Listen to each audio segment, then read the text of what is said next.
the gun! Drop the gun!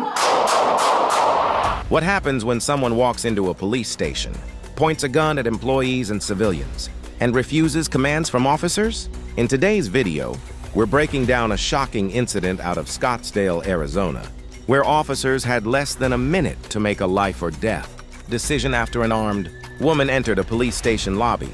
We'll examine what happened, what officers were facing in that moment, and whether the use of force was justified based on the facts released so far. If you enjoy police body cam analysis, law enforcement breakdowns, and fact-based commentary, make sure to like, subscribe, and let us know your thoughts in the comments below.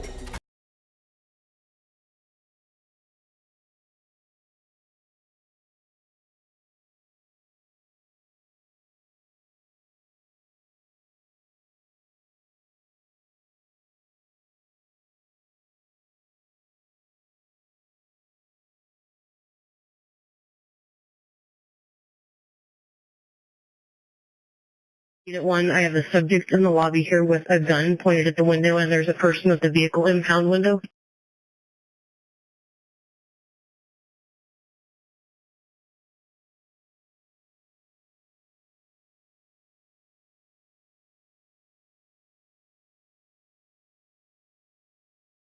She has the person at the impound window at gunpoint.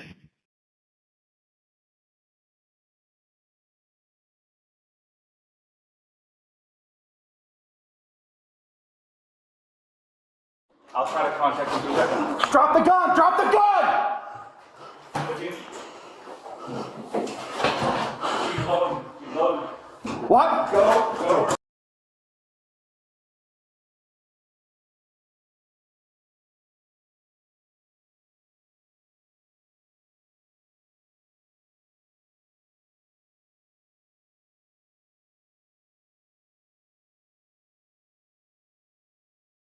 Drop the gun! Drop the gun! Drop the gun!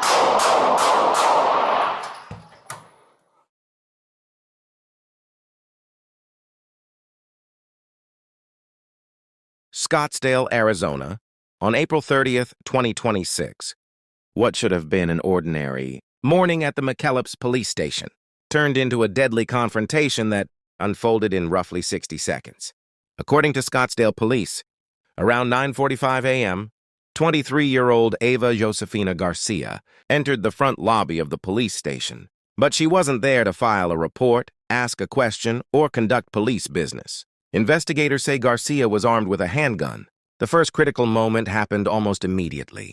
Police say Garcia pointed the firearm at a police aide working in the lobby. That employee quickly alerted others inside the building that there was an armed individual present.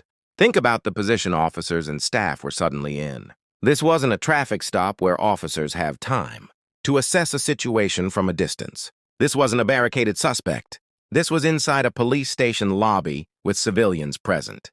The threat was already active. As officers began responding toward the lobby, the situation reportedly escalated even further. Police say Garcia then pointed the handgun at another citizen who was inside the building conducting unrelated police business. That detail is important because once an armed suspect begins pointing a firearm at innocent people, officers aren't simply dealing with a potential threat anymore. They're dealing with an immediate threat. At this point, every second matters. Responding officers entered the lobby and began issuing loud, verbal commands for Garcia to drop the weapon. This is something viewers often overlook when watching critical incidents. Officers don't know what is happening inside a suspect's mind. They don't know whether the individual intends to surrender, flee, take hostages, or begin shooting. All they can evaluate is what they see in real time. According to police, despite repeated commands, Garcia did not drop the firearm. Then came the moment that would ultimately determine the outcome of the encounter. Authorities say that as officers entered the lobby, Garcia raised the gun toward them, and that changed everything. From an officer's perspective, a suspect pointing a firearm in your direction is one of the clearest indicators of a potentially lethal threat. The law does not require officers to wait until a suspect fires first.